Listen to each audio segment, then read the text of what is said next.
श्रोता प्रेमियों, मैं राम सागर शास्त्री आप लोगों के समक्ष रखने जा रहा हूं एक प्रसंग, दो वरदानों की कथा।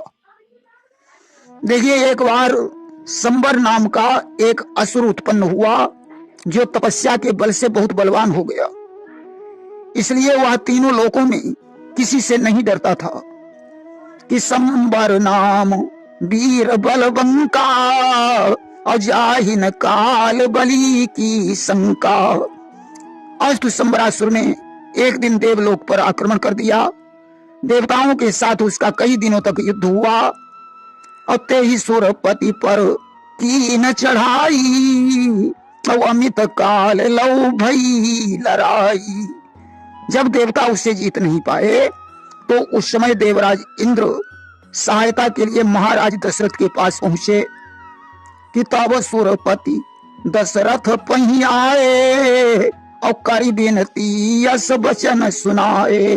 उन्होंने कहा, महाराज दशरथ, आप मेरी सहायता करें, अन्यथा संबरासुर देवलोक का विध्वंस कर देगा। कि मोर सहाय भूप अब की जय, और संबर जीती सुयस जग ली जय। दशरथ ने देवलोक की तैयारी कर दी।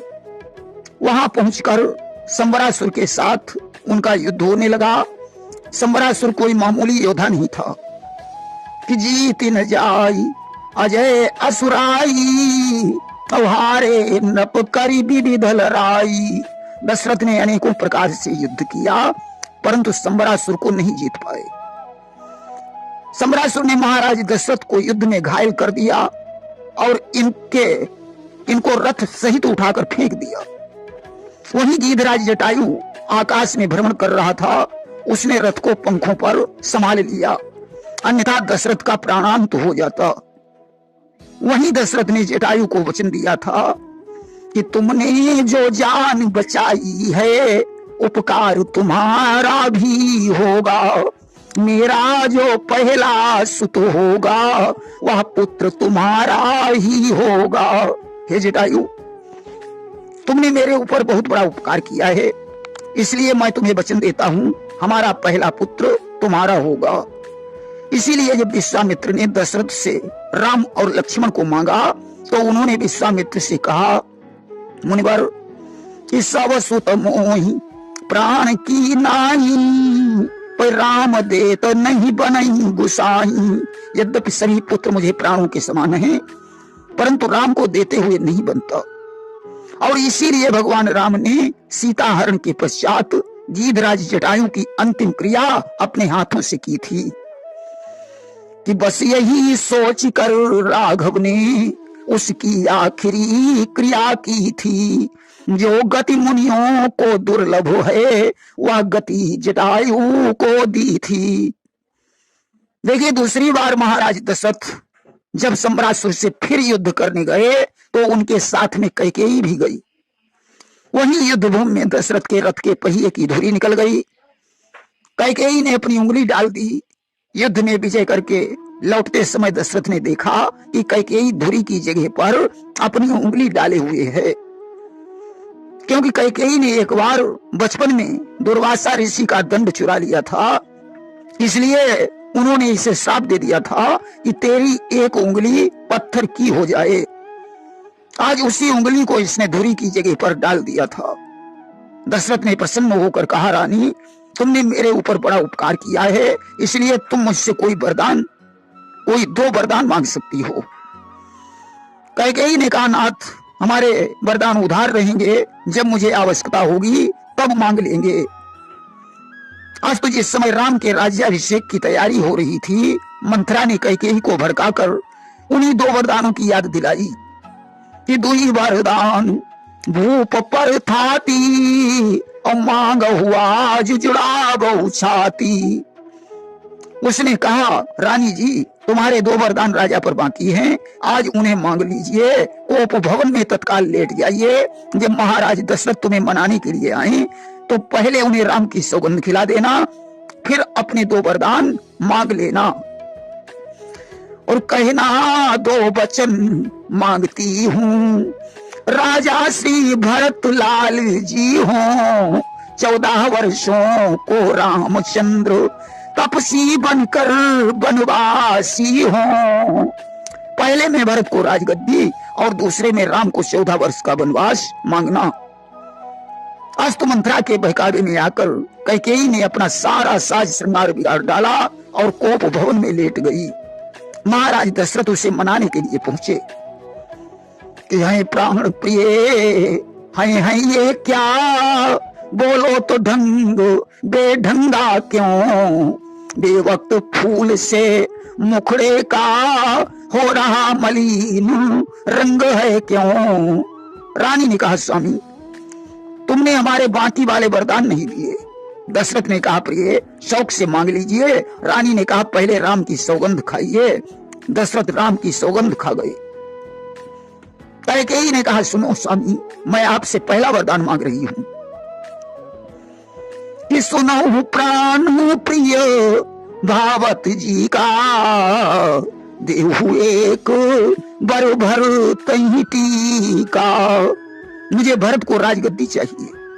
दशरथ ने कहा प्रिय मेरे लिए तो राम और भरत समान हैं, मैं भरत को ही राजा बना दूंगा। कैकेयी ने कहा अब मैं आपसे दूसरा वरदान मांग रही हूं कि तापस वेश विशेष उदासी और 14 वर्ष राम वनवासी। राम तपस्वी का वेश बनाकर 14 वर्षों के लिए वन को प्रस्थान करें।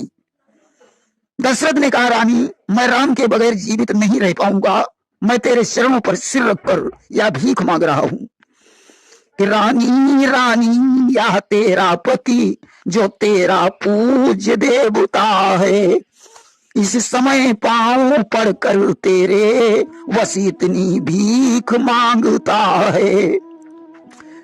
तपसी होकर भी दूर न हो मुझसे आनंद धाम मेरा, मेरी इन बूढ़ी आंखों के आगे ही रहे राम मेरा। परंतु कैकेयी ने अपना विचार नहीं बदला।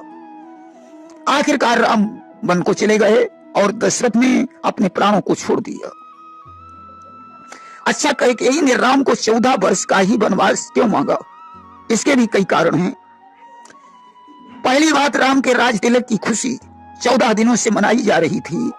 मंथरा के भड़काने पर कैकेयी की 14 दिनों की खुशी 14 वर्षों की नाखुशी में बदल गई कि 14 दिन ते खुशी समाजू कि हुई है राम अवध युवराजू।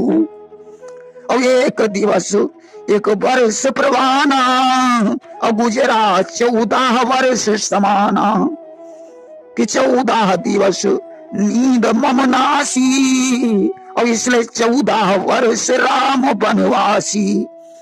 कैकेयी ने विचार किया कि मेरी 14 दिनों की निद्रा भंग हो गई, अतः मैं 14 वर्ष का वनवास मांगूंगी।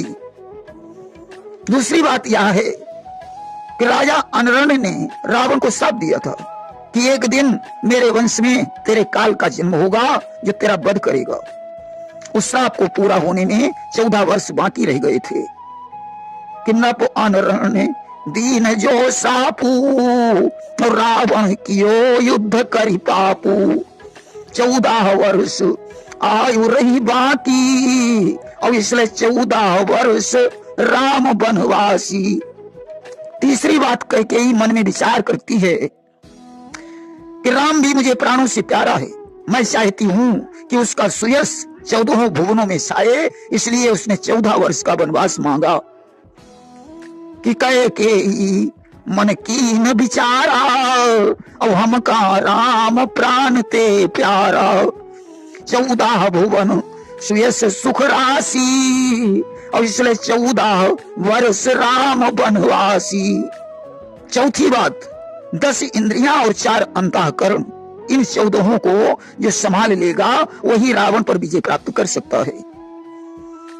इन 14 को सकई संहारी और सोई करई रावण तेरारी।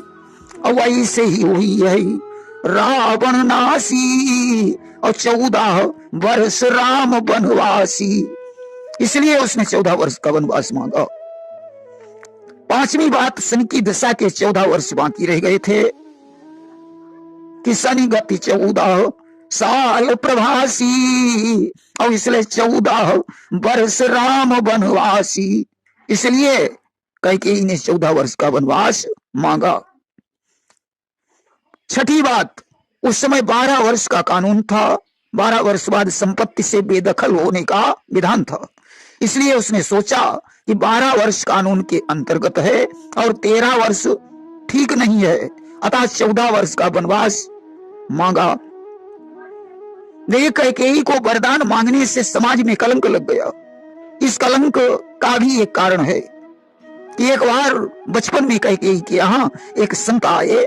कैकेयी ने सोते हुए संत के मुंह पर कालिख पोत दिया। संत ने क्रोधित होकर कैकेयी को श्राप दे दिया कि तूने मेरा मुंह क्या काला किया है, एक दिन तुझे इतना बड़ा कलंक लगेगा कि तू समाज में मुंह दिखाने की काबिल नहीं रह जाएगी।